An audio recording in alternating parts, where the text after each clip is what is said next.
Hello, Cheddar dude.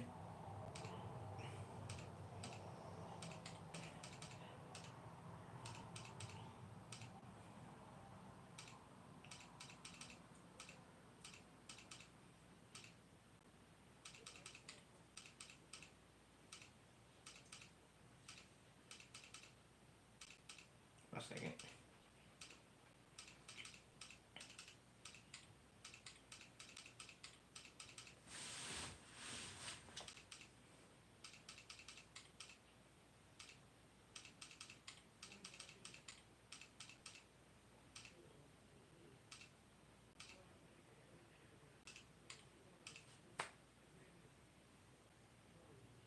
Okay. Oh, Hannah.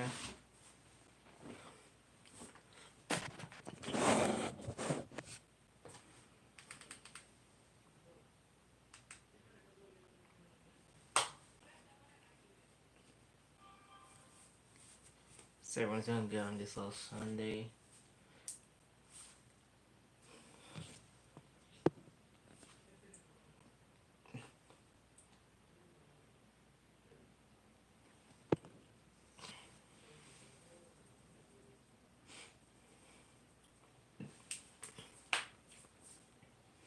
Tonight, we're just chilling and relaxing. Tonight, we ain't doing nothing too special. I'm already a bit tired out today. So, if there's anything you guys want to talk about, your questions, and Cheddar, you have a lot of questions to keep this chat going and thriving. So, you guys, main questions you guys want to talk about, video concept ideas or whatnot, basically anything. Then just shoot it up. We ain't gotta do nothing, like I said, too crazy tonight. No like video or music, just a little nice relax stream. Um,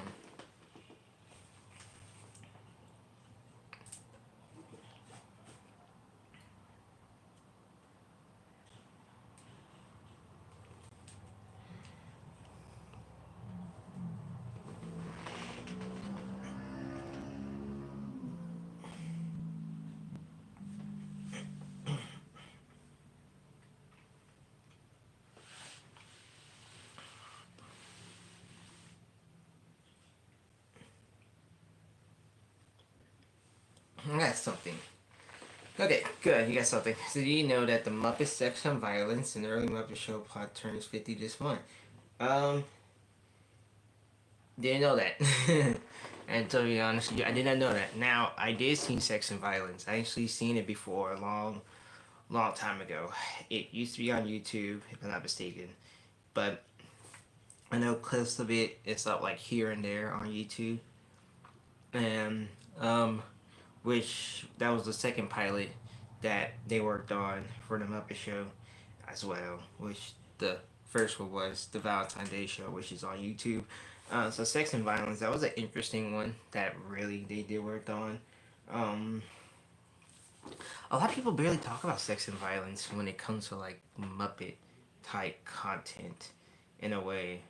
Like I said, I remember watching the full thing when it was on YouTube back in the day when it was okay to upload a lot of stuff on YouTube before YouTube really got really strict with uploads and copyrights and a lot of other stuff. Um, you just gotta be there just to be there. So I remember watching that, and also used to own, which I never told a lot of people this, but I used to own some Muppet DVDs growing up. Remember, I used to owning um, the first the first complete series of Fraggle Rock, the original series on DVD as a kid. Some other Fraggle Rock stuff I remember owning. The Wubblers for the Dr. Seuss. Back when Best Buy was the thing, so I mean, a lot of people in the chat will probably remember what Best Buy is. You were probably still around when Best Buy was a thing, actually, if I'm not mistaken. Because you said 2010 you was born, so you was probably born. Oh no, I'm sorry. You were probably around or little enough to remember what Best Buy is. If not, that's okay because Best Buy. I think it was going on in 2012.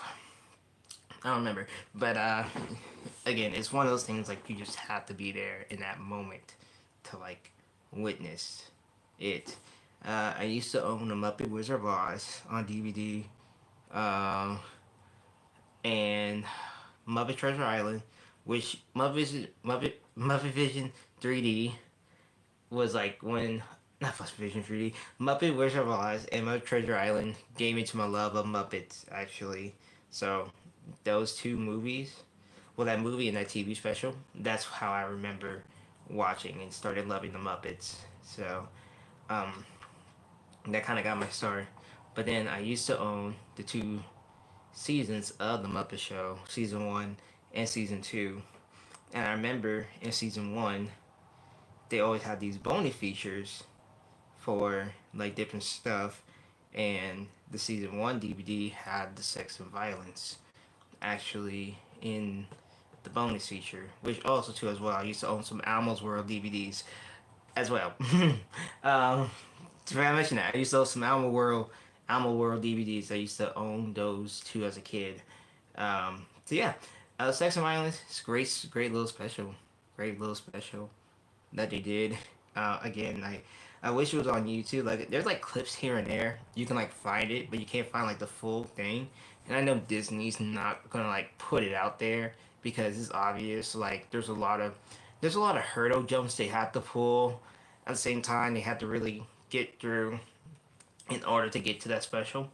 And it kind of shows you like where the Muppets were at the time and what was the concept was and how it was back in the day. It's an interesting special. It's a really interesting pilot special that they did, but I don't think Disney, like I said, will pull that hurdle jump to do to release it on Disney Plus, especially their priority of the Muppets are different from how like there was decades ago. Basically, if you like watch the Muppet Show and then you see like how the Disney Muppets are, there's a difference in the two categories of how things were. But again, it would be nice to actually see that on Disney Plus. But I don't think we'll ever see it on Disney Plus whatsoever. Uh, so, but the only way you can find it is if you have a DVD and if you buy the season one of the Muppet Show, then you're in luck because that's the only way you can watch the full pilot episode. Like I said, it was on YouTube for a very long time, and then it probably got taken off. But clips are like here and there on YouTube, but not the full actual show or pilot actually, which is I heard the door knock. Um, which is funny enough too.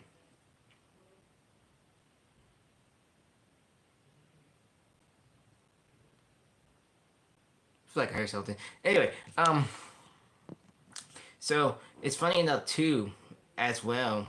Speaking of which, while we're on the topic about the pilot, because I really didn't mention this actually. Um, so Michael Eisner, who was the former CEO of Disney, was with ABC, and he worked on both of those pilots as well at the same during that time. So he worked it on the Muppet Show, Sex and Violence, and he worked it on the Valentine's Day show. So a lot of people may or may not know that. So like Jim and Michael had a connection way before the Disney acquisition and all this other stuff. So they worked there beforehand when he was working with ABC. Like I said, I forgot to mention that beforehand, and I know a lot of people don't really know that because people thought that they just worked together during that time, but with Disney. But no, it was way before that. So and then years later it came back. Let's see here. To be honest, I didn't know much about the Fraggles. I'm on the Sesame side of Jim Has Legacy, but now that the Fraggles are on tour, Street Clips and Music's really good. Dude,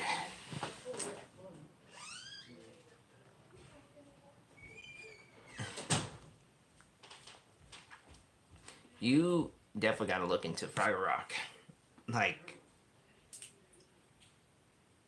I don't know what else to say, but You definitely gotta look into Fraggle Rock. Whether it's the original series, the reboot, or the animation series, which it did have around like '87, but then got canceled. I would say look at the Fraggle Rock. Like it's really great. It's a really great series. You would definitely fall in love with it. Um, the songs are great. The characters are just great. The storyline is so great. Like I would totally recommend looking into Fraggle Rock. And since they are doing a tour too, as well, because they're like in Canada actually. Um, it's amazing. The team, they did a great job with the whole set, with the puppets and all this stuff. Um, it's just amazing. It really is amazing. And last night they just won. They won two awards last night. Uh, actually, for this little children Emmy award or something they did last night. And the performers, Karen Pro, who was the and still is the performer of Red Fraggle, and Donna Kimball or Kimballs. I don't remember her last name, so sorry for not saying her name or last name wrong. Who is the current performer Moki? They were at the performance last night. John Cataglia, who is Govo and Sprocket, he was there with Sprocket, and Fran Brill, which I mean, obviously people gotta know who Fran Brill is. She is one of the first Muppet female performers. Is it that the true fact of it? I'm not 100% sure, but she performed memorable characters on Sesame Street, and I want to say also on the Muppet Show too. She was there last night as well, which the Fraggle Rock, Back to the Rock, won two awards last night, which was really good. I think last year they did not win an award. I don't remember, but two awards last year. I mean, yeah, last night they did, which is truly amazing. Um, it's a great series. It's really a great series. Oh yes. I would say though, watch the original series first before you get into the reboot, so you can kind of get familiar with everything with the original series, so that way you don't just jump into the reboot and then you get like all confused about where this and that was in or whatever. Uh, just watch the original first, get to know the characters before we jump into the reboot, and then you can understand like, okay, so this character is this character is that, so this character like doing this thing, this character like doing that thing. I mean, the reboot isn't bad either, because there's a lot of new like things they put in, but if you like get to the original series, you can get to learn. You're not getting a call. Oh my god.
Yeah, man, I would definitely say look into the series, the original series first.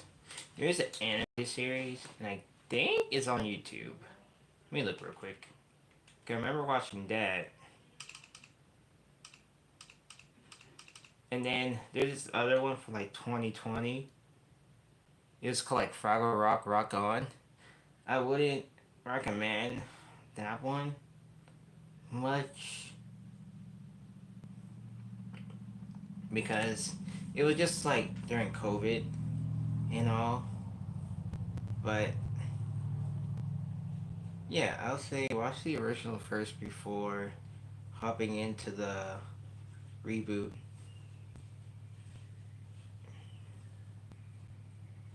But I've seen clips of the live show, and I actually love it. I really enjoy that little live show. I'm glad that really glad to see they finally the Franklin's getting that recognition. I think that's what it is called.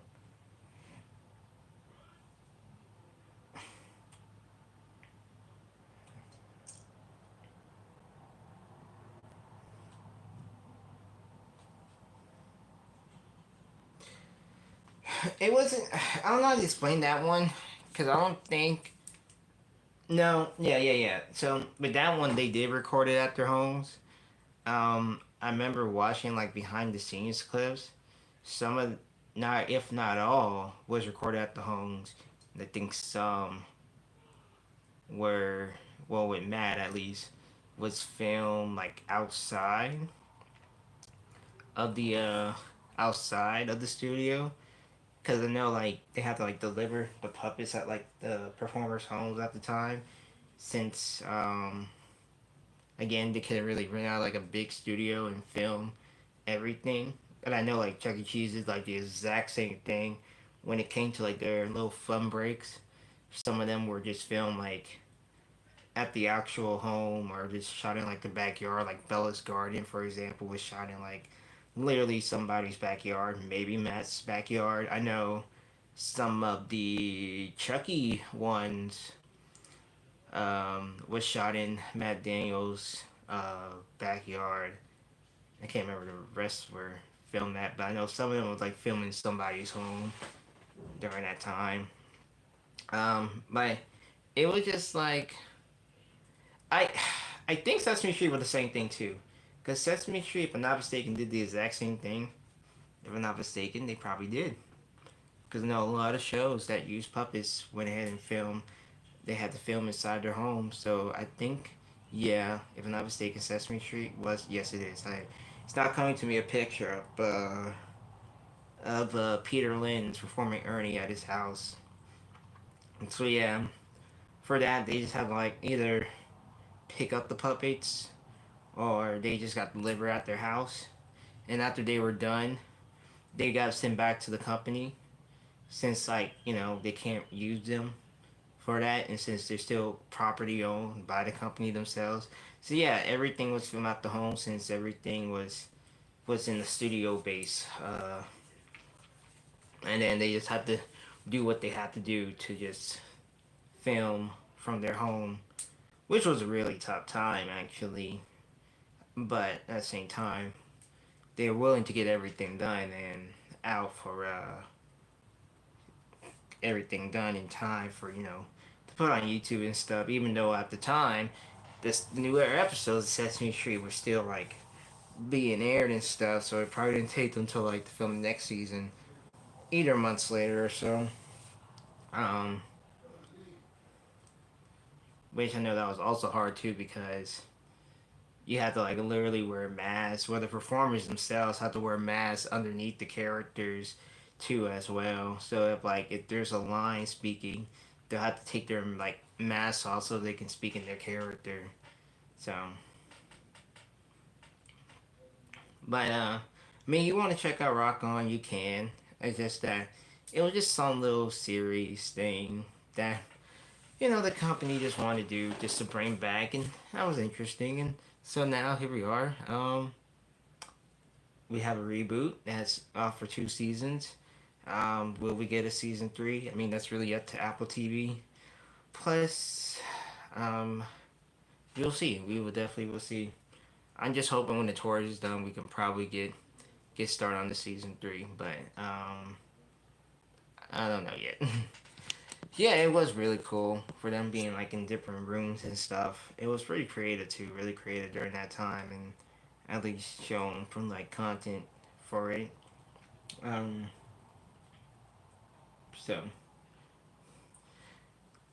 those are interesting times, and kind of glad they did what they did. I can say it like, I mean, I didn't really watch the first season, so I didn't watch all of it, so I never really watched like in general. Really depends on the ratings, really on the ratings, and because that's another thing too, ratings, and if it does get the green light, because I know there's a lot of series or shows a lot of people are still hoping for that get a season two, and people talk about it, if they like it, then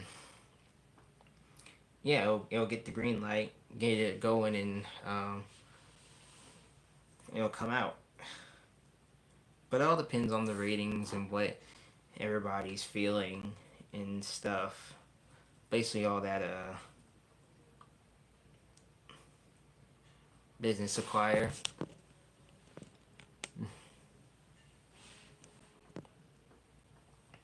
Probably, because I know the female doc actress recently had a baby a while back, but I mean, there's more to the story. I'm not gonna spoil everything out there, but there's more to the story with the reboot that they can continue on. But I feel like they're probably just waiting till the tour is officially over, and then once the tour is over, they're gonna get that green light and say, "Hey, we got a season three. We're coming back." Because, you know, the performers they worked so hard on those tours with the recordings and the choreography and everything else. It's just that you know since we got this big tour that's been happening for a good while, and it's going pretty good. They just run two Emmy awards last night.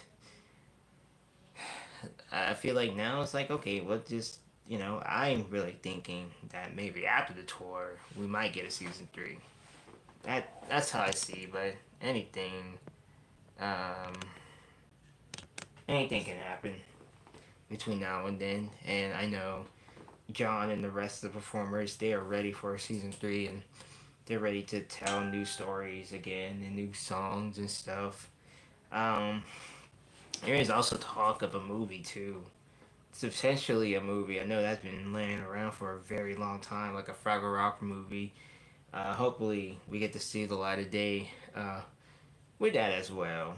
I know there's been talks of it, declines and stuff, so hopefully, um, if the season ends off strong and ends up on a good note, that we'll finally get a Fraggle Rock movie. Uh, that'd be like, I can say long overdue. Definitely something long overdue in a way.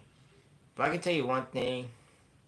It's nice to see that, you know, the Henson Company, despite selling off Sesame and despite selling off the Muppets, which they still like work with Sesame Street with the Creature Shop on some designs. Like for example, they did the Broadway show for some of the puppets and like some designs they did for Sesame Street.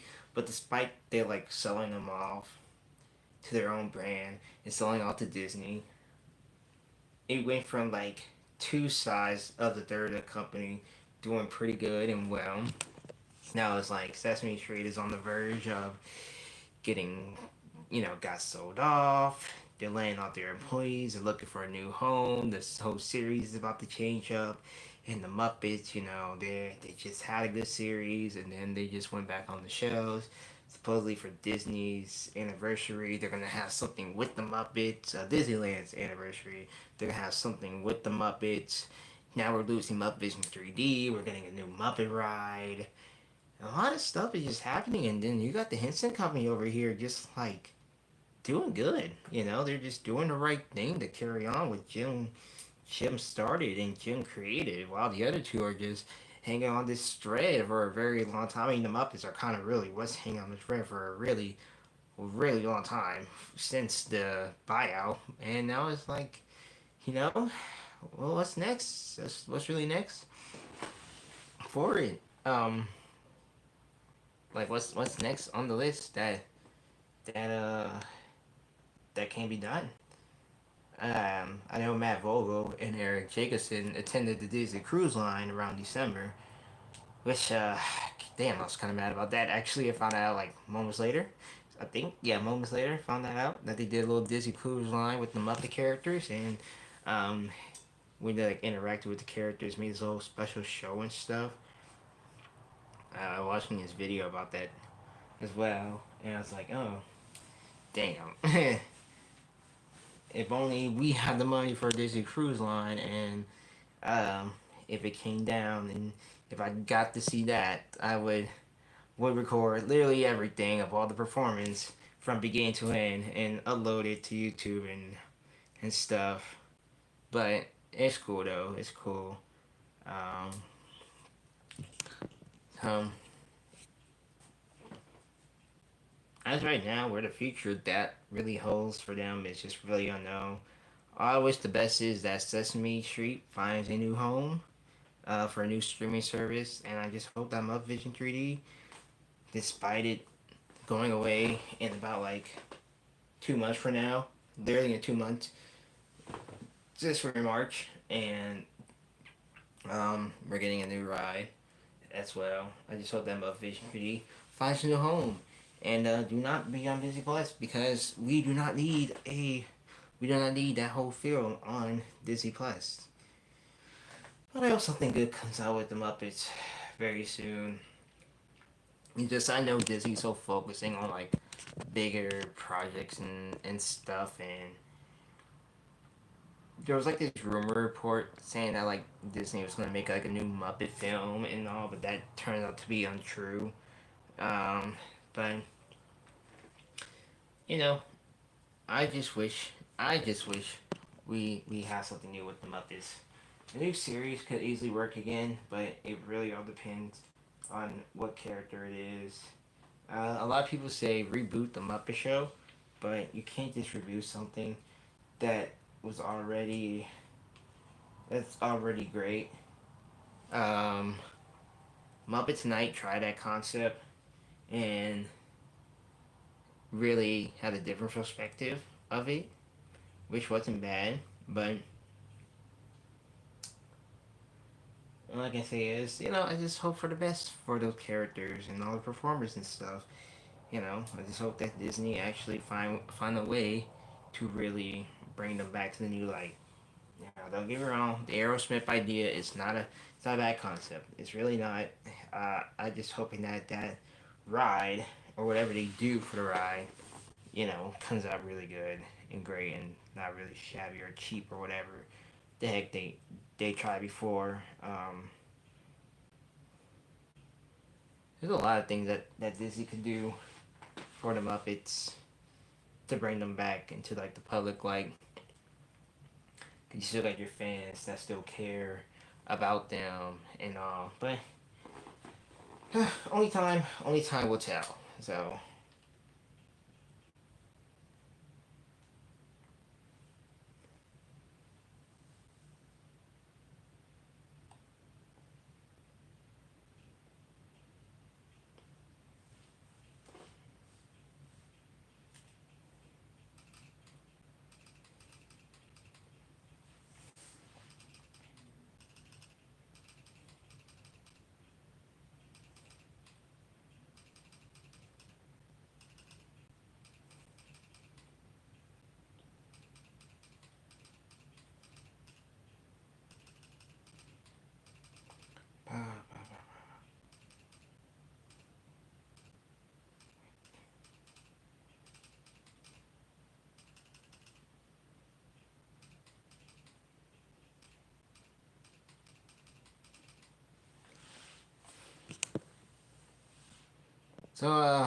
how's that Muppet History Guy nowadays? Oh god damn it! I mean, how's that Muppet History Guy doing nowadays? The one that started of us. Oh god damn it! Damn, you just gotta talk about that. I'm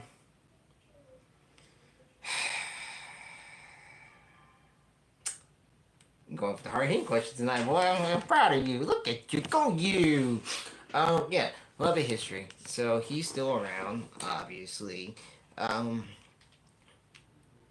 I mean, he's still doing the same thing, posting his same old Muppet stuff.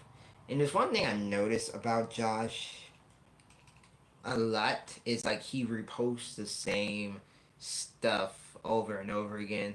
like the first few times when we had this conversation, when we first discussed about this, literally everyone in his comments were like telling to like leave Instagram, like don't hide the fact what you do and stuff. And all he does in like in defense is block people that attack him in his comments. Um,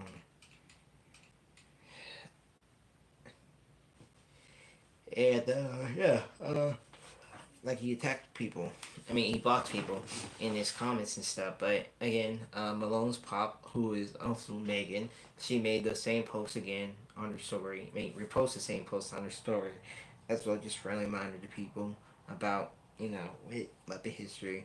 Um, so yeah, he's still on Instagram. Like despite the allegations that he pulled, and despite coming out saying he's leaving or whatever, he's still back on Instagram doing the same thing, posting Muppet content. Yes, it still is, but a lot of people that still follows him, like either a don't believe it and will defend him, which there's a lot of people that will defend somebody if they're like in the wrong, and let me finish the message.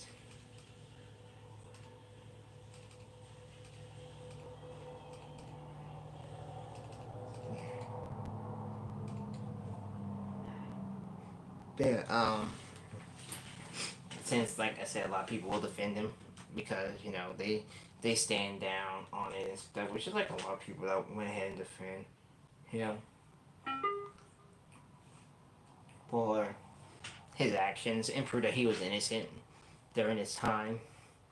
Um, and then you have some people who would not be involved in the action at all or do not want to be part of this Muppet drama stuff, which is like understandable why you don't want to be part of Muppet drama or this whole drama mess. But I do again um, send my credit where credit is due to Megan and her fellow supporters that has spoke up during this kindly action. Um, Again, some people may see the truth, some people not. I mean, some people may not see the truth, but at the same time, it's like they're still speaking up about it. Which Megan and her friend um, Emma had spoke up about it. So basically, they had spoke up about the Muppet history allegation, and um, they had this little podcast as well too, um, which I have been listening to it a lot. Well, not a lot, but I have listened to it like here and there. I'm gonna show you what it is. It's let me find it.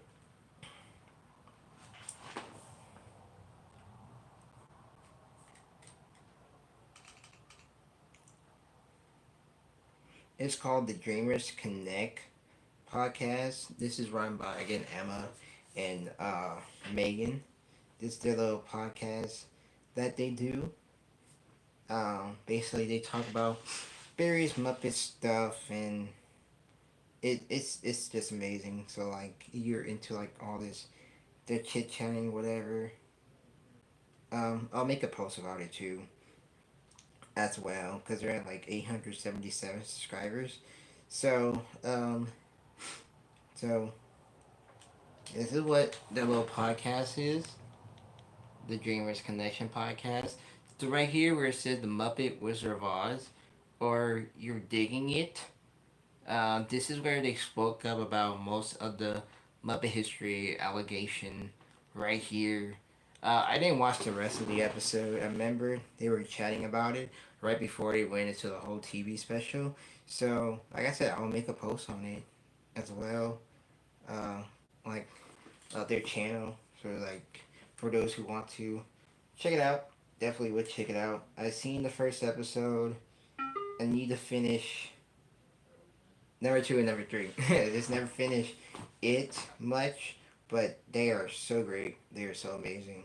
Like, even with this being an hour, like it's just It's so amazing. It's really great. It's really great. Two great longtime Muppet fans. And if you see like Emma's collection, even if you follow her on Instagram, God, her collection is so amazing. Like I want to interview maybe one day because I know she's about to get married in about like 2 months from now. Yeah, about 2 months she's about to get married, and I wanted to sit down and just talk to Emma, like just interview her about everything, everything about her Muppet life and stuff. Cause she's a big Steve Whitmire's fan, but I know too, what she brought my attention, why I wanted to interview her, was of course was about the Muppet history thing. Now I don't know if she wants to speak up about that or what. That's really up to her. But I'm gonna reach out to her soon. I'm gonna reach out to her very soon um, about that. Whenever the time does come, or whenever I feel like the right move. So yeah, there's your question on that. What's going on with Muppet history? I mean, he's still on Instagram, doing his thing, still posting, reposting clips here and there, and acting like everything is fine, which everything is not fine because believe me, not a lot of people are gonna forgive him for what he did, especially after all those grooming allegations and sexual stuff. But then you have your people that will defend him and don't believe anything they read. So that's that. Um, yeah. Hopefully that answered your question, by the way. And it's I'm glad you asked me that question too, because I was like, do I really want to talk about it? Like, I don't know. But then you was like, boom, you brought it up to the circle, and that's what's going on. Um, so yeah.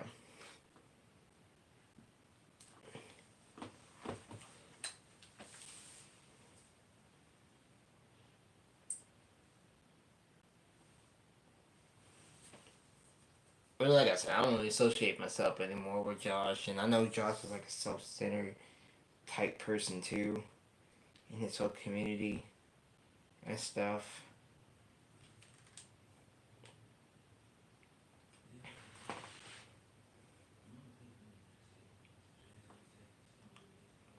Just gonna be honest, the Muppet community is really better without him. So, um,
that is true. And like every community, we always have those bad apples.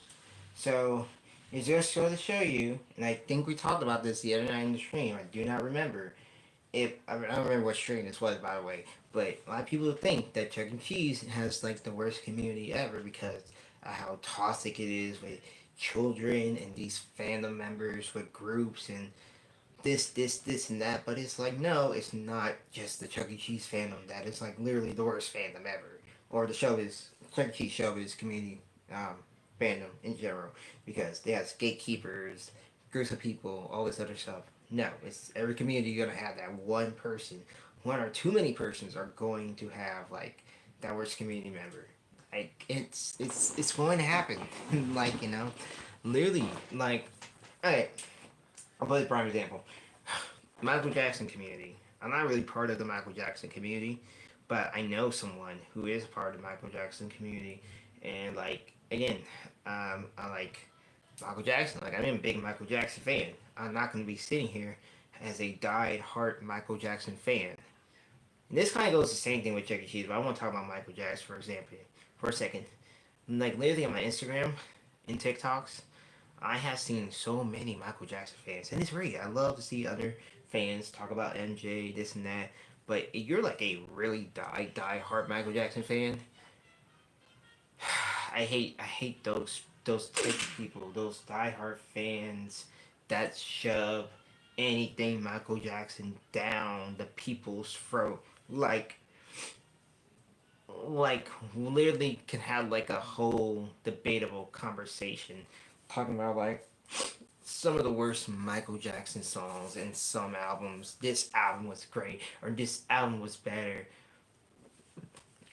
And literally people can say, yeah, Thriller was like one of Michael Jackson's best album, but it had like one of the worst songs, which is "The Girl Is Mine." Or people can say like, what else people say?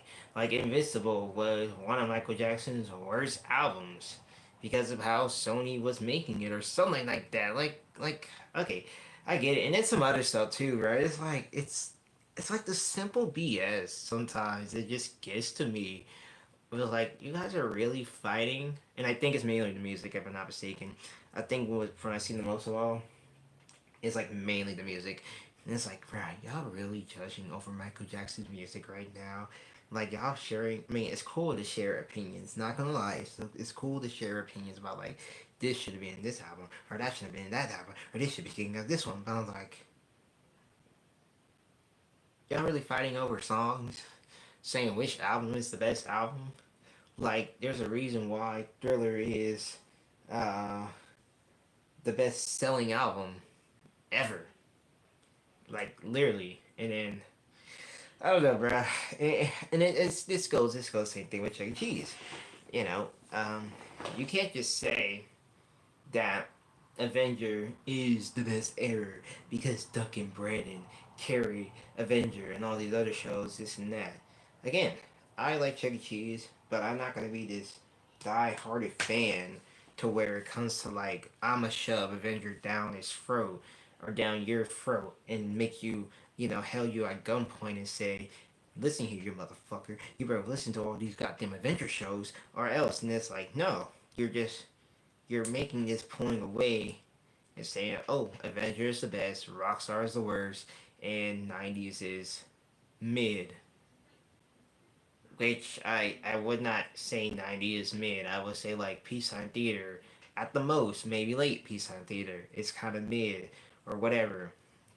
But it's like, that's how it is with like any community in general. That's how I really see it.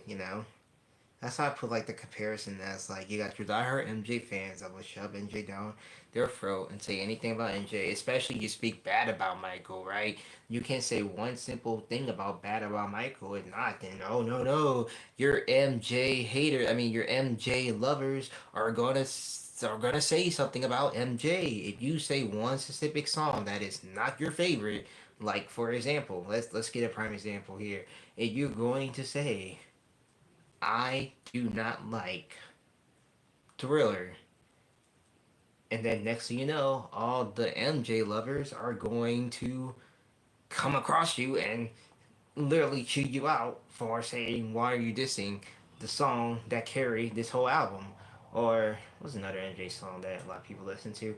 So let's say like, oh, I don't like Bad. I don't like the music video for Bad. You're literally gonna have your MJ like, bro. You can't say one thing like civil like you can't say one thing civil about like one MJ song that everybody listens to or like knows like so overrated, and then you have your diehard MJ fans are going to come after you and be like, you're just a hater. You're not a true MJ fan because you don't like this song. And it's like, stop. And it's the same fucking thing with Avenger, bro. And you can't say like, oh, Avenger was so overrated. Avenger didn't have a lot of good show tapes, which is true. Avenger never did have a lot of good show tapes, nor Avenger never did have a lot of good songs either. But that doesn't stop your overrated Avenger fans, your Daddy Dunkins, as like I call them the Daddy Dunkins or Daddy Chuckies. I'm not gonna say that about Duncan. I love the dude. I love the dude actually. I'm sorry, but your daddy Avenger Chuckies, right? Then y'all are basically saying that you're not a true Avenger fan because you are hating Avenger over one simple show or one simple song. That's stupid. That's really stupid. Rockstar still got the same plaque on that one too. Honestly, I'll tell you this, Sonic fans. Yeah, exactly. Sonic fans can be talks now and then. Yep, exactly. That too. Rockstar isn't bad. It's not really that bad at all. Yes, there are some bad things that the era has. There's bad. That is also true. I mean, you're saying, oh, modern Rockstar sucks because of the shows. Whoop de doo, Snoopy. I just hope you realize that again. The entertainment department budget is not always that great right now. They're really struggling to make good news content. The music nowadays is not always for us to listen to, so please go listen to something else instead of listening to these kiddie songs because we're not their main target audience, obvious fuckingly. And then if you're saying, oh, it's bad because of 2.0, okay, whoop de doo, Snoopy. Wow, okay. Back in my day, yeah, back in your day wasn't shit to me anymore. That's how I see it when it comes to like modern rockstar. Oh my god, they're using puppets more than walkarounds. Oh my god, they should use walkarounds more in the music videos. Okay, we're not gonna talk about the other ones that have the walkarounds. Okay, pause on those for 1 second. But they're like, oh my god, they use puppets more than walkarounds. Like, dude, shut up. Puppets are like more better than walkarounds. I'm sorry. And then being pretty particularly honest, I preferred the puppets more than the walkarounds. That's kind of like I really love how they did like the other music videos in the past, right? Because nostalgic feeling. But come on, let's be particularly real here. Puppets got more energy. It was just me. But yes, Rockstar isn't really that bad as some people say. But it's like Rockstar is really good. It's a really good era, somewhat. But hey John, that's just how I see it. And Rockstar gave us some good stuff too. Obviously, it's not an era we're just gonna sit here and ignore and say like we did not have a really good time with Rockstar. Like we had the 40 Years of Fun, which was amazing. Actually, we seen 3 songs that got remastered and redone perfectly. Somewhat perfectly. I'm sorry. I have a soft spot for the other two. Not to get every got it. For the other two, I have a soft spot for. Actually, um, we had some specials for their content. Eh, you know, we had some special for content. Like we got a YouTube channel. What? Chuck E. Cheese on a YouTube channel? Okay, that's crazy. Streaming platforms, so Spotify, Apple Music, and iTunes. iTunes is still a thing, right? We have streaming platform music that a lot of people can listen to Chuck E. Cheese music instead of watching on YouTube or going to the store. Oh, see what else here? Oh, we got a concert, man. In '90s and in the Avenger era, if they thought about a concert, man, I don't think we would have that today. Would we? No, hell no, we wouldn't have that today, obviously. And we have 6 stores which are still a joke to me, that has been saved. Not gonna say being that has been saved for a very long time, actually. And yes, Rockstar does have its rotten eggs, which I mean, again, like the other errors. Oh my god, Avenger is not their perfect little god. Okay, Avenger had his rotten eggs too, obviously. Like Avenger is no stranger to rotten eggs. Like, you cannot tell me that Avenger was their perfect little angel child. No, it was not. Those eggs were coming right for that boy's head, and it was obvious during that time where the company was heading to. So, like again, like every error and everything that goes through this company change, they have their flaws moments. Not perfect, not great, but just flawless moments. And I think that's as a people in the whole just don't recognize. Even though you see this beautiful, perfect picture of a God similar God that you worship so much or whatever, now it's like not everything is always that great. Okay, Avenger was struggling too with financial troubles. That's obviously why he was kicked out the door due to sales population and stuff. Obviously, the shows, as great some songs were, all the songs were not always great. Okay, the Jeremy shows will always be the top tier shows ever, except for Just for Kids. That's one exception I'm not gonna put out there. The Rob shows, April 2004. Let's be real. April 2004 was not a good show to kick off as Rob as the director of entertainment. It wasn't. I'm sorry, it wasn't. It was not a great show. Okay, I'll listen to it. You know, time and time again. Watch the video footages. Listen to the puppets.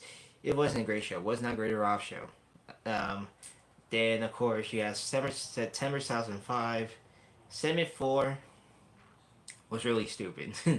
Okay, segment 4 was really stupid. I hate it. I really hate homework so much. Like you got this 80s style music thing, which was weird. It was kind of dumb. Like the only good parts I actually liked it was like segment 1 through 3, and that was literally it. Segment 1 through 3, that whole show, like I really love. When it comes to segment 4, it's like what is this? What is this segment even is? Is this supposed to be a segment? Is this a joke to y'all? Like, okay, Rob, you were cooking good when it came to these damn shows, but now you give us this. It's kind of like ugh, what is this? Ugh. Yeah, that was not my favorite. But some of the parodies were not good either. Um, I came to realize this might get kind of shock and surprise, but I can see why everybody don't like this version. Actually, I did not like their parody of Michael Jackson's Thriller to Dinner. I listened to it the other day, and I was like, now I see why people don't like this version of this song. Like, why is it the worst parody ever? And I was staying 10 grounds on that. Actually, Dinner is actually one of the worst parodies ever. It doesn't fit in the show. Like, it was weird during that time. It sounded like they were like mumbling all in the mic at once when it comes to the chorus. And okay, the only good thing was if like Will Fry and the other scientists want to do like a little thriller dance and stuff. That was it. That's literally it. But goddamn, you just yeah, that was a bit weird during the time. There's a lot of other shows that I did not like, or other songs that I did not like, actually. But every show has its flaws moments. Another hot take. Well, yeah, exactly. 94 Party Place. Thank you for saying that. 94 Party Place. Whoa, oh, one version out of the water. Yeah. Oh my god, dude. It was cool. Let me turn this heater on. It was cool that they decided to bring it.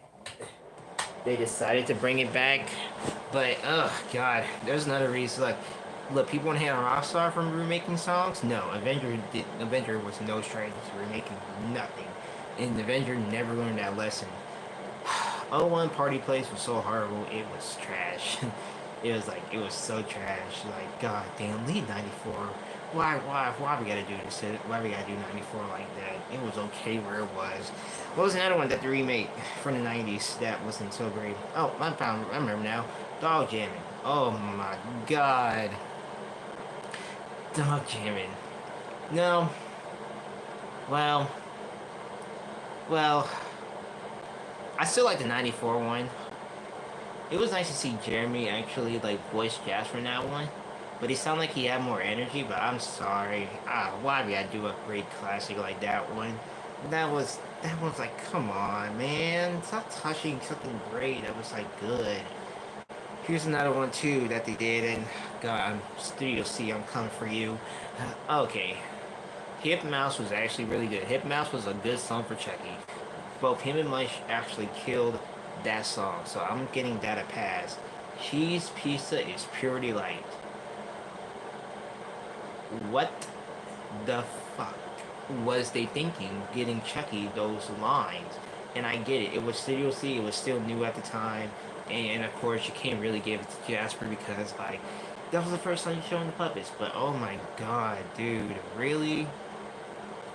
Chucky getting those lyrics? Yeah, they chose the wrong guy to actually sing those voices, because I mean not voice, that whole song. Same thing with Dancing on the Moon. That was literally Jasper's song.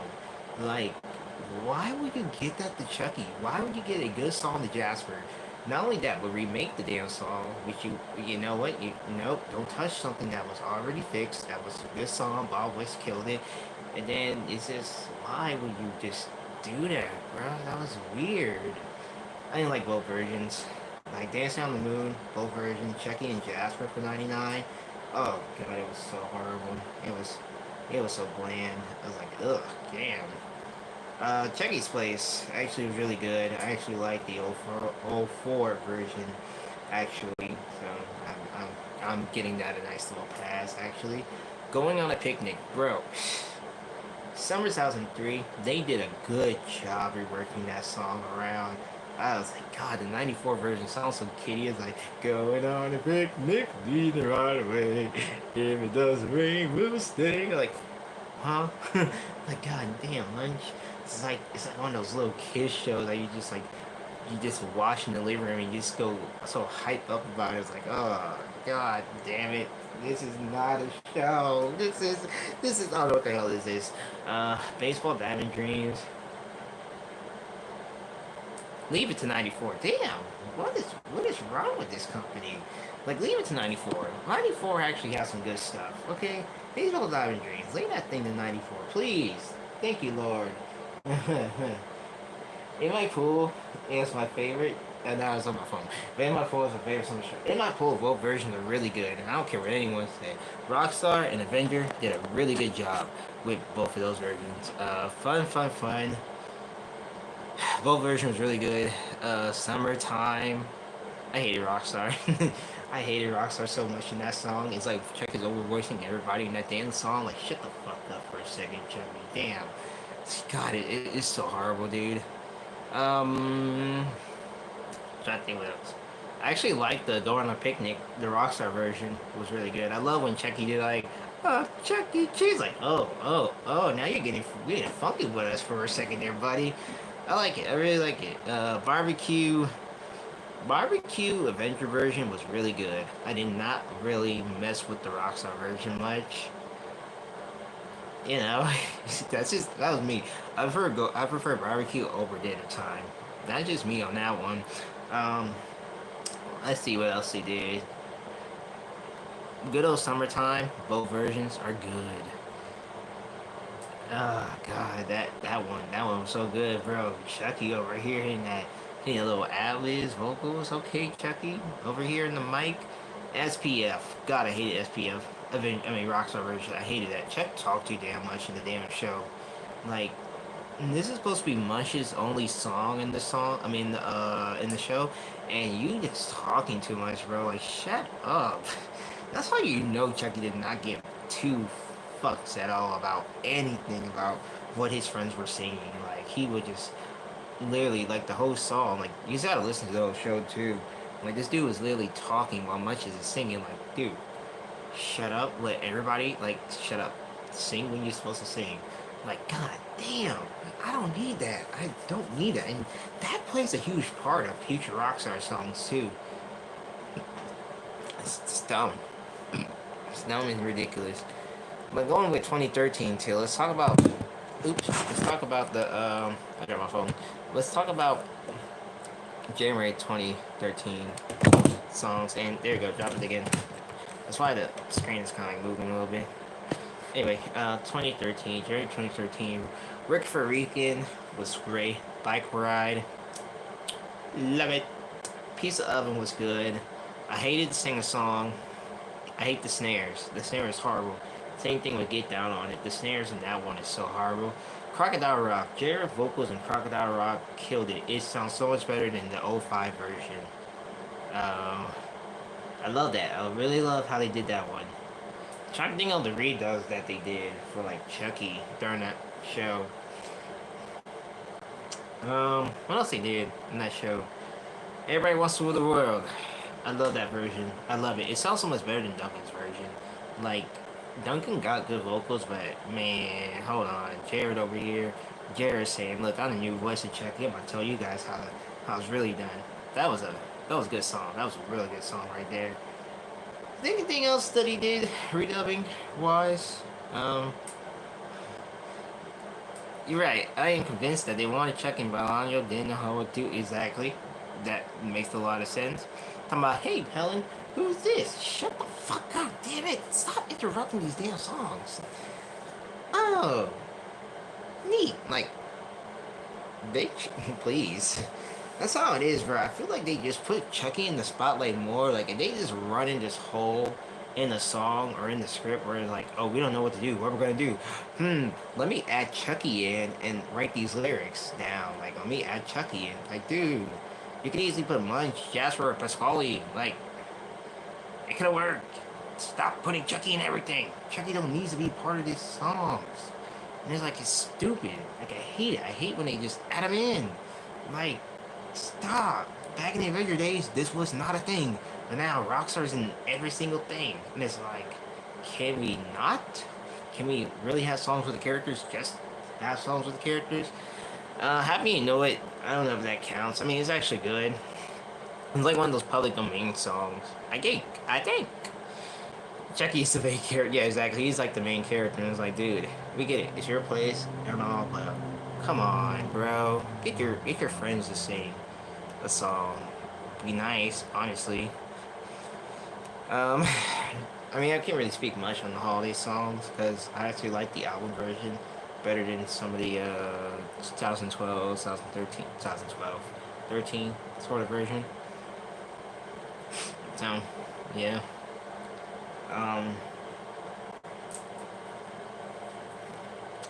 But that's how I feel like, you know, they always put Chucky in everything. And it's like, bro, can we not put Chucky in everything? Like, I get it. It's his place. He's the main character. But it's like, you know, can the bands actually have a song, like, you know, just have their own? Like, okay, for example, yes, the one that they had Chris and Caroline in, they did really good. I love Merry Christmas Time, both versions, actually. Um, I mean, nothing. I don't really have nothing against the holiday album. I really love the holiday album. It's really great. It's one of my favorite albums that I come back and run to and listen to all the daily. You know. Something else was. Oh yeah, country classic, bro. God, I have a soft spot for country classic because like I love the interaction with Chucky and Jasper, and I like how Chucky kind of like be this really big dick to Jasper. Like, I'm gonna just play this guitar and fuck up your little solo, Jasper, because it's getting depressing and stuff. But it's like, yeah, okay, cool. But Jasper's like, bitch, I'm the star too here. Like, you know, we're a ensemble team, sir. You know, but you know, Chucky had this big. I feel like Rockstar Chuck, he had like this huge ego in this. Like, he wants people to know, like, he's the main boss. He's the main character. He's the chief of the executive ensemble around this group. That's how I see it. He's like B-side theater Chuck without like the cursing or whatever. I feel like after a session is done, he gonna like curse the band out and stuff. Um, you know, that's how I see it as. He got like this peace-sign theater image, basically. That's how I see it as. Like, he's basically peace-sign theater Chuck, making things go his way. And it's like, you don't do it, you don't do it my way. I'm gonna come in there and I'm gonna mess everything up and make it 10 times better than what it already is. Like, that's how I see Rockstar Chuck. He got this huge ego and there's some pride. And he's like, okay, cool. Well, I still love my friends and I love being around them, but you know, sometimes like I gotta be the big star of the show. I gotta show these guys like I'm the new kid in town. Boom, you know. Arizona's a really good song. Right, he's being a jerk because they don't want a pretty G, but it's like, come on, guys, that's not a good way to say it. Hey, Deshaun, we're just chit chatting and stuff, randomly talking. I can't stay on here long anyway. Wait, what's 9 o'clock? 9:26. Okay. Yeah, we're just ranting about random stuff. I said I wasn't gonna be here long. I know some of you guys have spring break, like Deshaun got spring break. I think Cheddar got spring break too, but you know, we want to stay here on too long. You know, a little nice conversation stream, you know. But yeah, that's how I see it. That's how I see it with the characters, you know. If we can really They're so different. Oh my god, yes, bro. Like, Chucky, like I said, Chucky's this jerk, was a jerk, was an asshole, but now he's more like pre-G and whatever. Oh, yeah, spring break next week. Oh, okay. I thought it was this week. I gotcha. And Helen, again, Helen has no personality whatsoever. She's female Chucky in the group who spread positivity and starts April 1st. God damn it, you guys are weeks away. What the damn? Okay, never mind then. Jeez. Also, it's Texas that actually has spring break. Okay, never mind. You know what? I thought it was next week for you guys, or this week. Okay. That makes sense. Makes sense a lot. That's how you know it's like I've been out of the school system for a very long time, and just so you know, I don't remember everything that happens, like breaks or whatever. So just being honest with you. So I'm getting too old for this, at least. Yeah, like I was saying, Helen barely has any personality whatsoever. She's just female Chucky that barely talks about gaming and had this personality that, I mean, not personality, this positivity and stuff that barely be talked about and all. So that's how I see it. That's how I see Helen. Her personality is she ain't got none. Same thing with Bella. It's like you got two characters that barely have a personality. Where you have four characters that has a personality. You know, it's just that's just how it is. I see with the characters, like, y'all personality. Where's your personality? How do y'all work around this goddamn group? like, why are y'all so accepted with this? You know, like, man, that's how I see it with them. You know, but hey, yeah, she doesn't. Bella's just there, okay? Bella is literally just there in the group, alright? That's all she does. She's there. She's in the group. Why do we need it? I mean, God knows why. But she's just there just to be there, honestly. And you know what? I'm not hating her for it. Do I think it's cool that she's a sixth member of the band?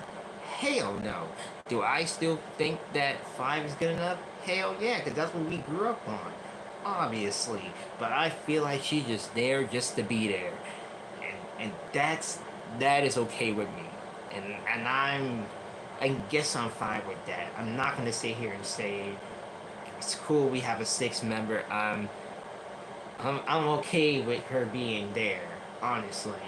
You know, but let's be particularly real honest. My boy Ronnie needs some more goddamn love because Ronnie the Unicorn over here actually have a good ass personality and he works well with the band. Very much. Shout out to my boy Ronnie the Unicorn. Fucking love him. I'm getting text message, guys.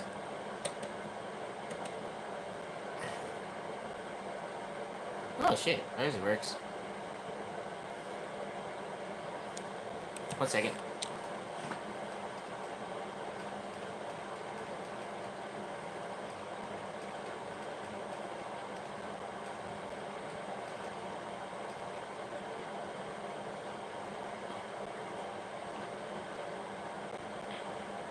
Okay. I was reading a message and I looked back on my phone.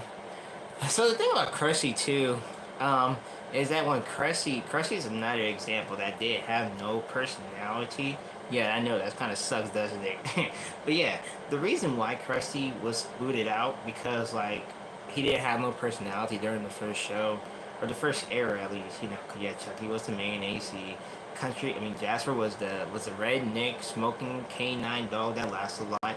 And supposedly was probably racist too because he had a Confederate flag. Now, was Jasper was racist during this time? I'm not 100% sure, but I know for one thing he was a redneck hound dog who probably said some racist shit probably back in the day.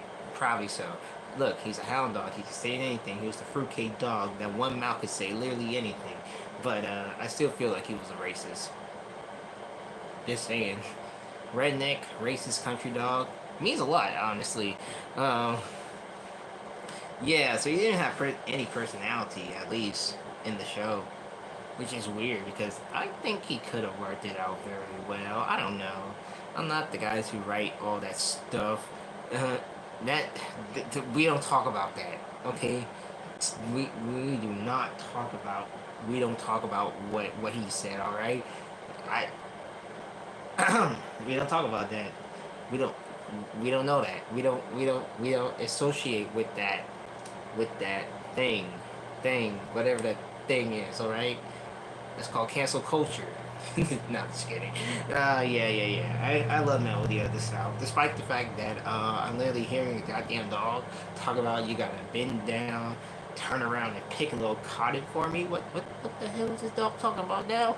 But I remember sitting there too. I was like, it must be a weird time for like a lot of people to walk in Peace Sign Theater and then hearing this dog saying you got to bend down and turn around and pick a little cotton, not anybody realizing what they're talking. I mean, what he's talking about. Now, keep in mind, this is the '70s, so this is back in the day. You can easily say this back in the store, and then everything was turning out a bit fine. Now, in today's culture, if you're gonna tell somebody, "Oh, this country dog said these words," get ready to be canceled. Like, cause you can't easily say that nowadays. So, it was okay for Jasper to say something like that. Modern Jasper would never go ahead and say something like that. So, uh, it was okay back then for them to say it.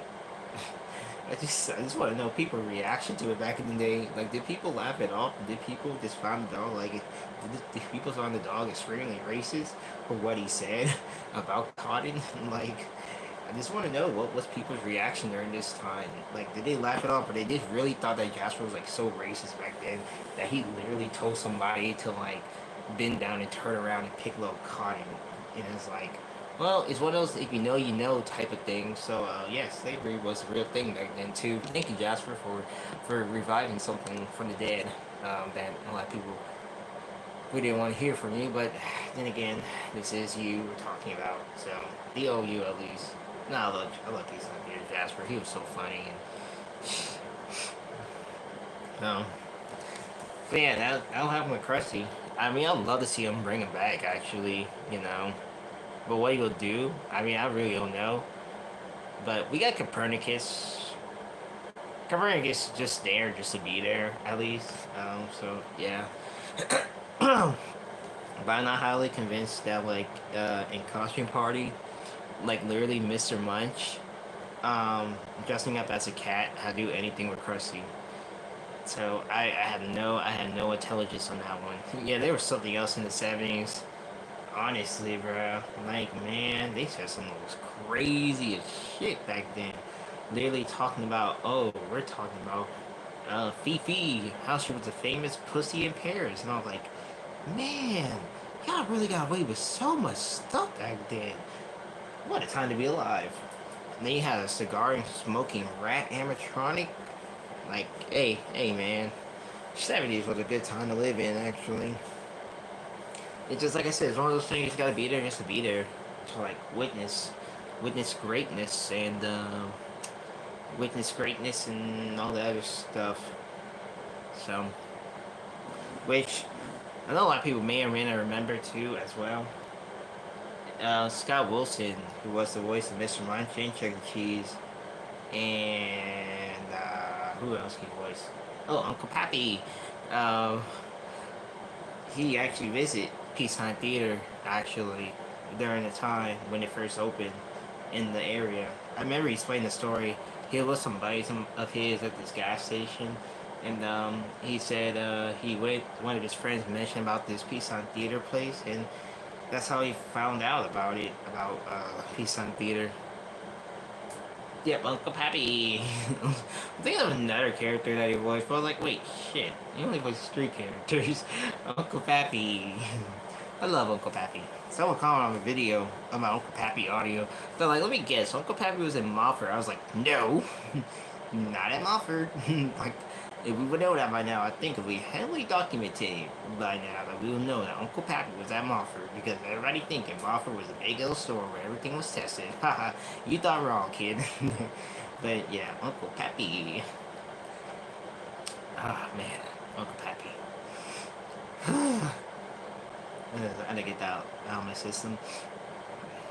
So yeah, that's why you need a time machine. Boy, if we can time travel in time, boy.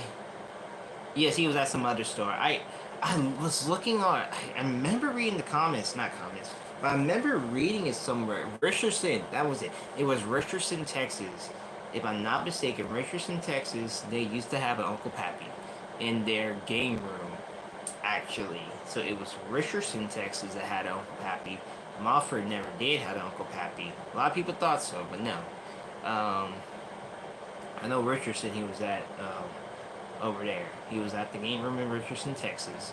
Now, Orwell, I don't know if Orwell was used in any stores. I know Orwell is barely documented, but I think he was used in some stores. I'm not sure, but I know Uncle Pappy was in the Richardson, Texas location during that time. The Magic Stage was in a different location in Texas. Ah, man, I forgot where it was in Texas. It was somewhere up in Texas that they have the Magic Stage, which a lot of people thought it was Mofford, but it was not Mofford. It was in a different location in Texas, somewhere in Texas. I forgot where though. I remember reading information about it too, but I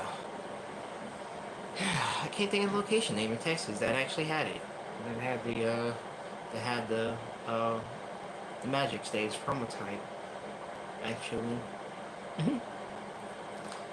I'm really excited to hopefully jump on that CU video, the history of CU. I don't know how I'm gonna do it though, to be honest with you guys. In the time machine, we could film lost shows like the Time Machine and the Bear Country Jubilee. Hell yeah, we can film a lot of stuff, and then we can ruin the space time continuum. We're gonna ruin time. We're gonna be like the next Marty McFly and Doc Brown, not Dark Brown, Doc Brown. It was, I think, it was in the Dallas area, Texas. I remember reading it. I remember reading the information one night because I was like, I think I was bored and I was like so interested in the Magic Stage, and then I was like, oh, okay, now we know where it's at now. Because I know the Country Stage was filmed in North Richland Hills, Texas, so we got footage of that. We know CU promo type and the CU was filmed in Dallas, Texas, and Mofford, Texas. I don't know, bro. Like, okay, something, maybe it's just me with that footage, but I guess something threw me off about the date, but I don't know. Yeah, it's true. They installed in 1990, so that's nice. And we know that the CU installation was filmed at the Arlington store in Justice, Texas. I think that's what the store name is. Justice, Texas, I think. I'm not sure. I could be pronouncing it wrong, actually. So yeah, that's as far as we know from like histories and stuff with showbiz and all. Um, but yeah, I'm really excited to jump on that CU topic. I'm really hoping that Tab and Travis don't steal this idea because you can tell they're really putting a lot of ideas lately for their Pizza Time series, and I swear to God, if they do, I'm just gonna be like, you know what? Fuck it, because like this has been an idea of mine for a very long time. God damn it, I need to work on this video, but not right now though. Not right now. I'll work on it at a later date. I just hoping like they just don't take it, you know, because I want it to just be something special and something good, especially with all the research and history and all. Which, gotta be honest, I actually liked it. Their recent video that they dropped it Friday night. I'm gonna stay there for a few minutes of the calendar head thing. So that was pretty creative that they did that. That was actually good. One of my favorites. Oh, well, yeah, one of my favorites that they have done. Now I noticed they're having a part 2 as well. I know they're doing like a little part 2 as well, which I don't know what the part 2 is about, so, but I like it. I really like that previous episode that they released on Friday night. I went ahead and watched it again yesterday because I was so interested in it. And I think, if I'm not mistaken, did they roll it out the second time? Because I don't remember if they did roll it out or they didn't roll it out. Because I remember reading that beforehand, like the little fall festival thing. So I think they did. Or was that a failed concept that Showbiz was just doing and desperately needing money and junk? Because something telling me like it would be impossible for like play fast shows Hey, demonic. It was weird, like to play fast shows for fast country western night, which was I think at the time was it yeah play the Calendar Head show tape, which you definitely needed money for at least, and play the White Album. No, the White Album was during that time. Actually, yeah, the White Album was around that time, which is weird. But I think the Fall Festival went through second time. I didn't watch Chris videos again. Find out. Um, oh my God, dude! Since you're on here, okay. Since you're on here, oh my God, okay. You might you might like this. Been meaning to address it actually. So I've been doing some thinking, right? I was really doing some thinking, you know, for the pod and stuff, right? You know, for interviews and all. Because I'm trying to line up some interviews right now. And, and this is just a crazy idea. This is like kind of been like a really crazy idea that's been in my head for a very long time. That, I mean, I don't know, like how this would go, honestly. Um, so, and it's been an idea for a very long time, but it's been on pause due to a lot of reasons, actually. Um,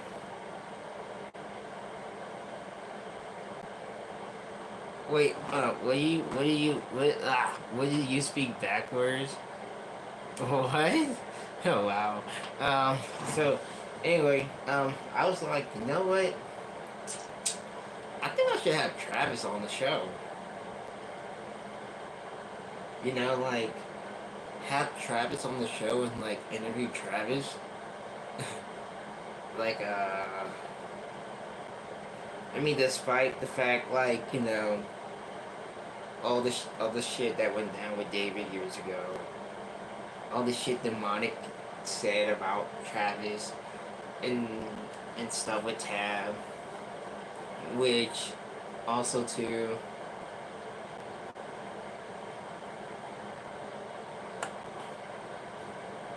I don't know. I mean, I don't know, bro. Cause it's like I still feel like I think I said this on the interview, but I feel like the reason he went ahead and like stopped like being cool with me, whatever, is because like I did say it, is because I spoke out about like his situation and all.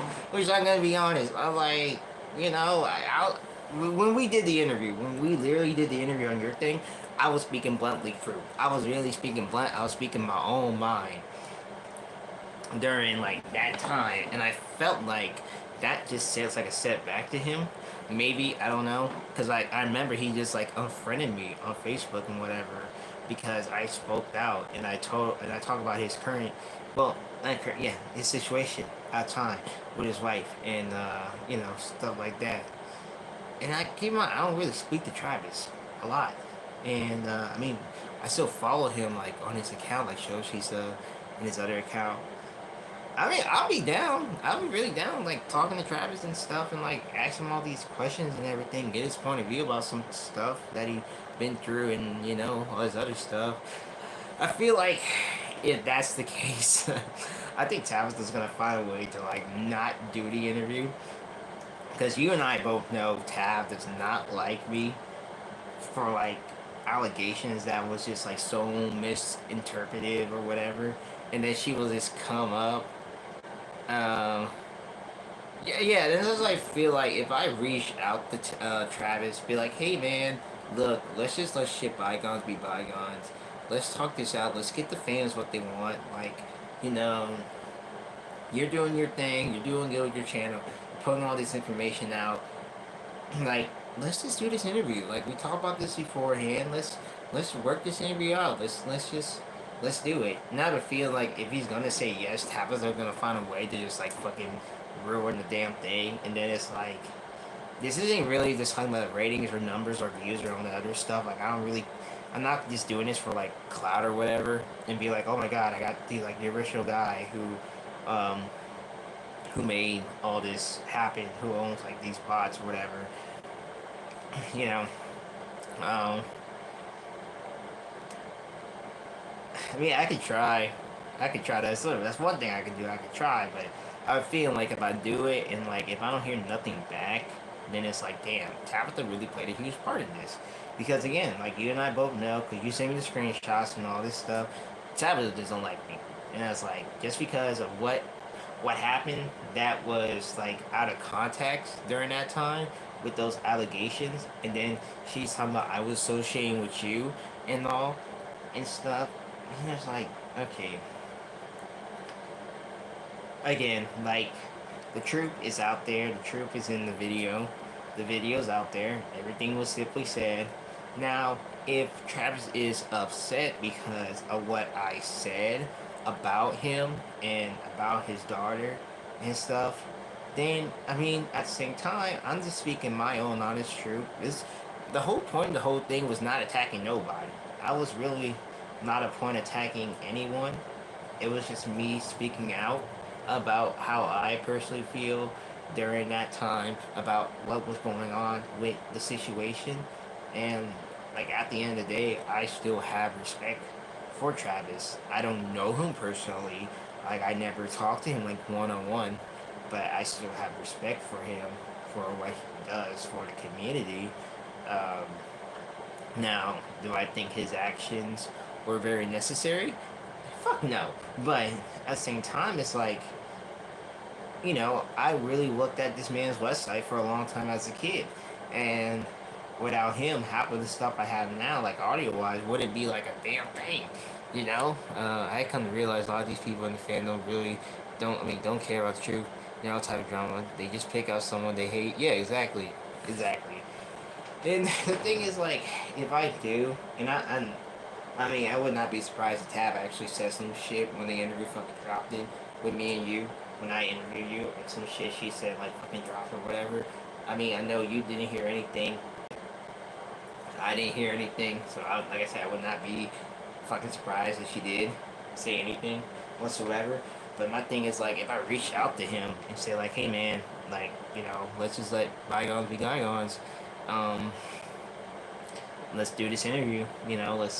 Let's get the fans what they want.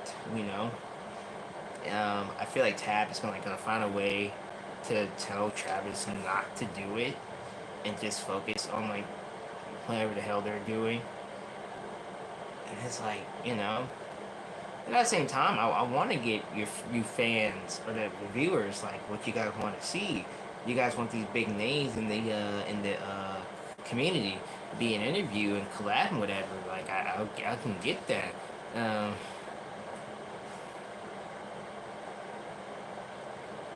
I believe that. I believe that because it ain't no way you're gonna sit here and you say no that you do not regret everything that happened. It just shows a lot of like eagerness and character. Like I said, it's just something that's been on my mind, but I kind of knew like it is going to happen, and there's nothing I can do to like stop it or control it. Now, let's say if I do reach out to Travis and stuff, like maybe it could happen, but at the same time, if it doesn't happen, then we will all know the reason. Well, we know the reason here now because we're talking about this on the live stream. But she don't have any regrets of that whatsoever between that, then that just shows how true her character is. It just again it's dumb, really pathetic, really stupid too. In a way. Like I said, I would love to interview him. I would love to get him on the show. I would love to, have a sit down conversation with him. Because now he lives all the way in Colorado, and that's a pretty far drive and stuff.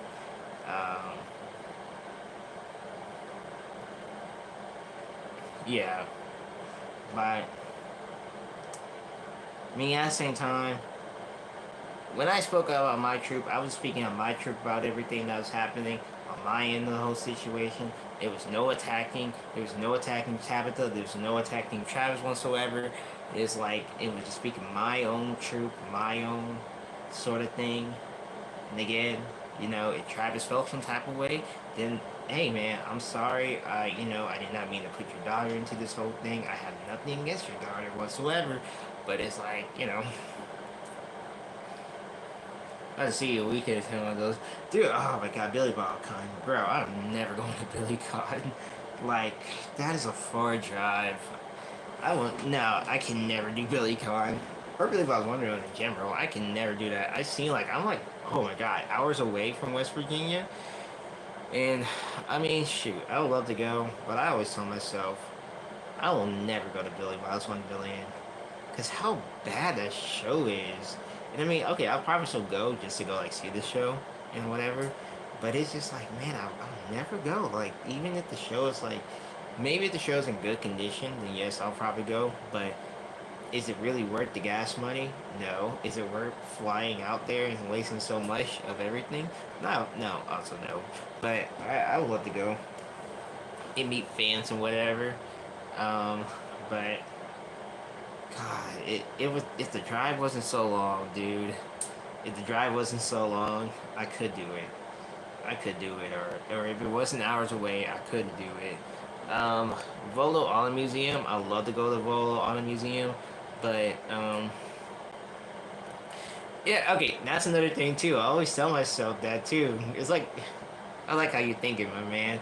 It's like, if one side of me is like, man, I really don't want to go. The other side is like, man, I really want to do this content right now.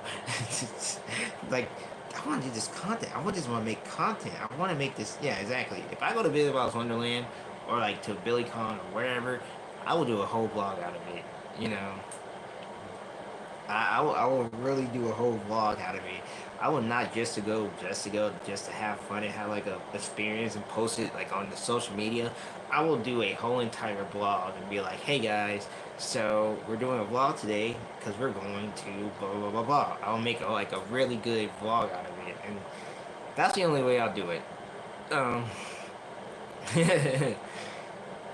but if it wasn't far, then I would go. But the money, everything is expensive as hell too, and I'm trying to look for like a better job opportunity and make better pay money and stuff for right now, and that's just, it's too much for me to easily go. And then, oh my god, I was telling this to Damon too, which I don't know if I told you, but I met Damon for the first time like 2 months ago at Comic Con in New Orleans.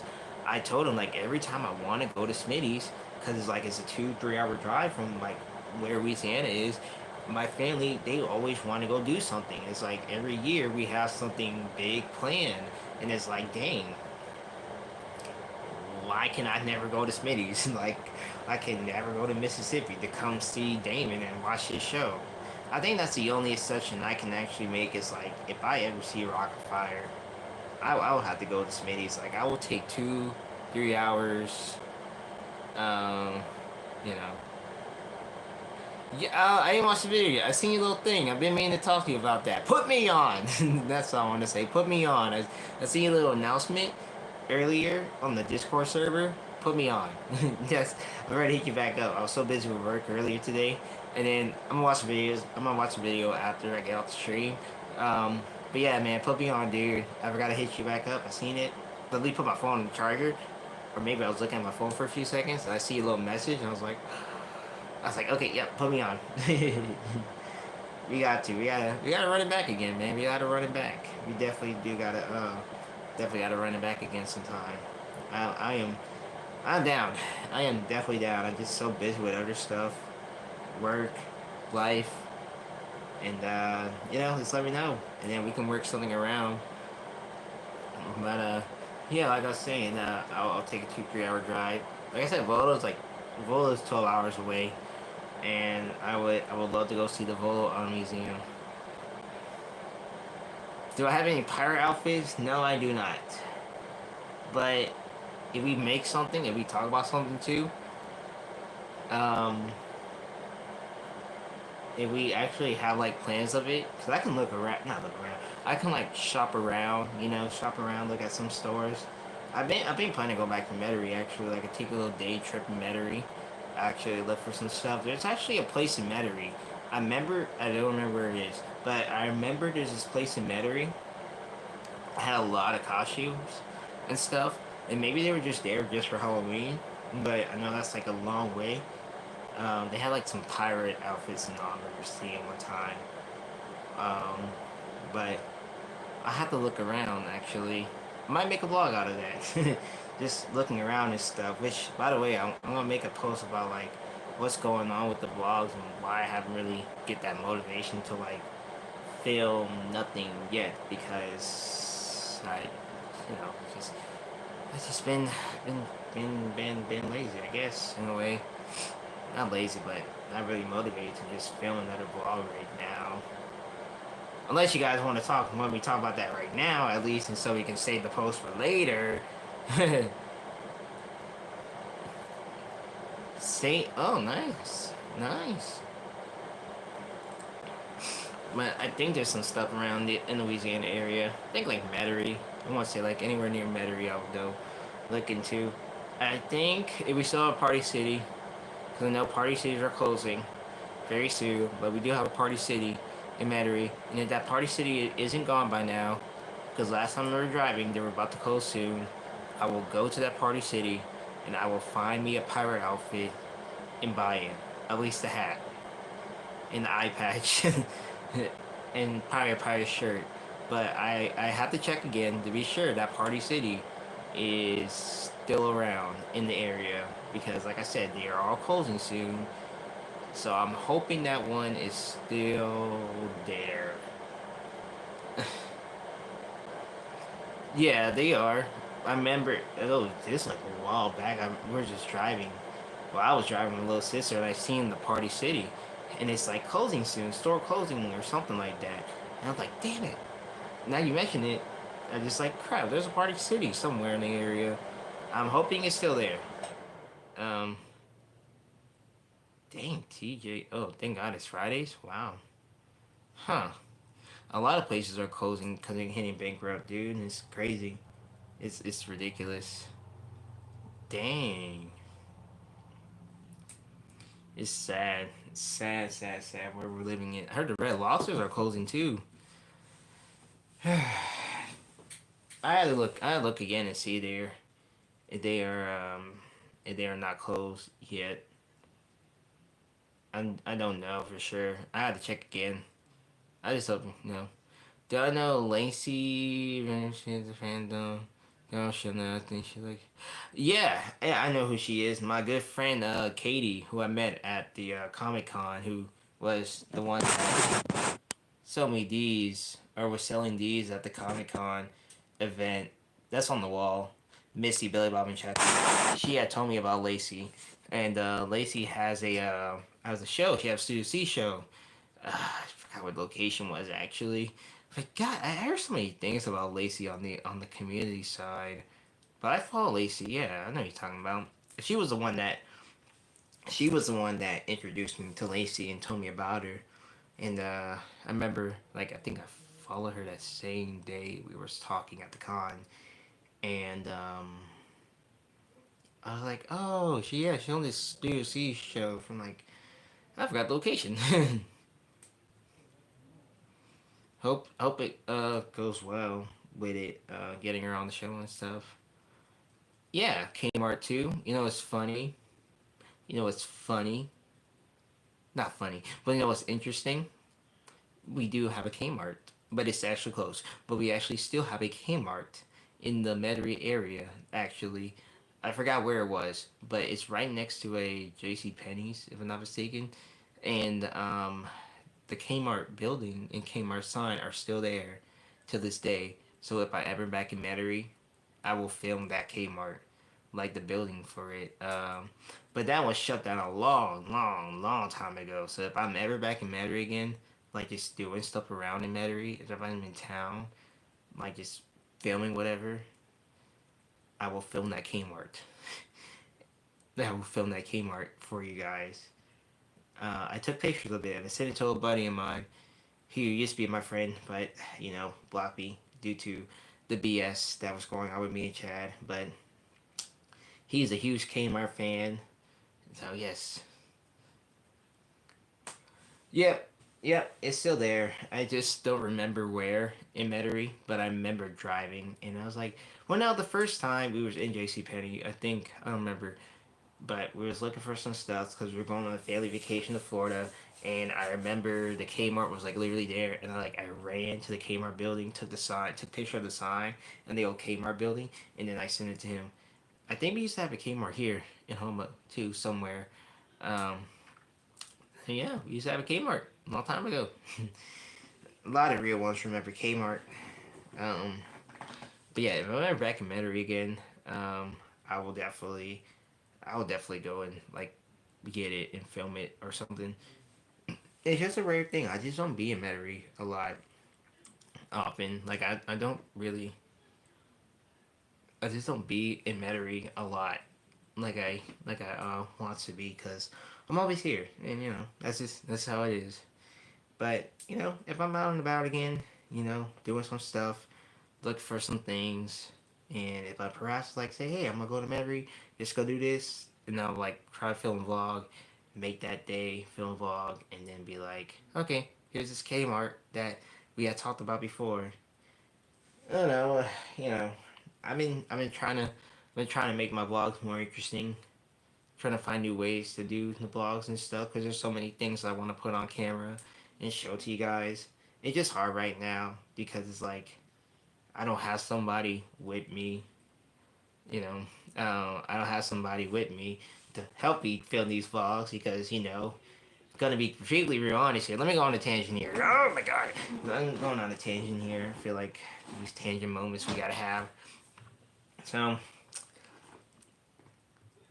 um, vlog number 3 is harder than I expected, and the reason I am saying that because I know I have to go and film at my local store.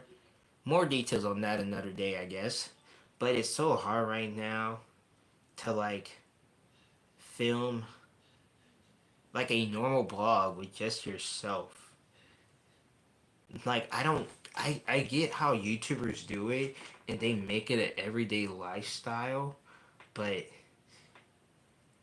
it's just like when it comes to those first 2 vlogs, it was just so original, I guess.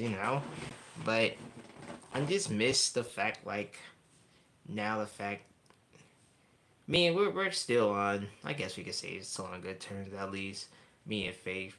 But it's more like okay, I'm more used to having someone else on camera with me instead of me just doing it myself and just filming these videos by myself. Like I'm used to having somebody by my corner on the camera so you guys can have a good laugh and then I can have a good laugh when I'm editing these clips and then just listening to these conversations. That's what I'm used to doing in a way. But um it is kind of hard right now. It is really kind of hard right now for like to go ahead and make those sort of plans again. Um I mean, we had talked earlier today, and I suggested to her that put my heater back on. Is that like um we really haven't went and gone out and eat out much, and oops, and the next 2 weekends she said she's gonna be busy and stuff, which is like understandable. Um, but I went ahead and told her like Um, we just, we should try something different. We always do the same old thing. And I told her, like, maybe look into bowling. A little bowling, something. A little bowling activity will work. And she kind of liked the idea. So, um,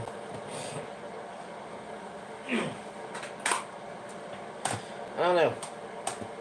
I'm definitely looking into other ideas right now for vlogs and stuff. Like other equipment, at least. But I definitely have to get this 3rd vlog out the way ASAP because it's been on my mind for a long time and I don't want to keep like dissing that idea off too many times. Um,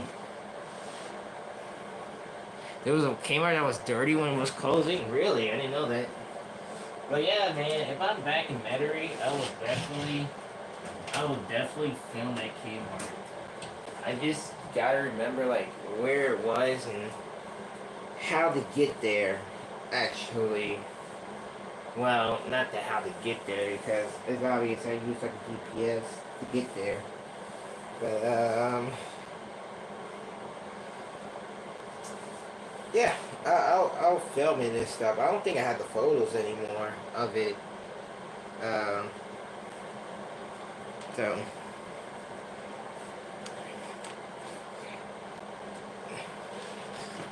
I have to film it. I'll film it one day, whenever I'm back in Metairie. You know, a little nice walk for it. There's so many sites in Metairie that I really want to go see and do and all. So, um, but I found it interesting. Like, we still have a Kmart that's been abandoned for so long, and the building and stuff is still there, along with the sign that's still there to this day. Um, I think it's in the same area where Chuck E. Cheese and them are at. I could be wrong. Could be wrong about that. So, God damn, my stomach is killing me. I know I should ate too much today. God, leave. Damn. Alright. Okay, stomach. God, I hear ya. It's...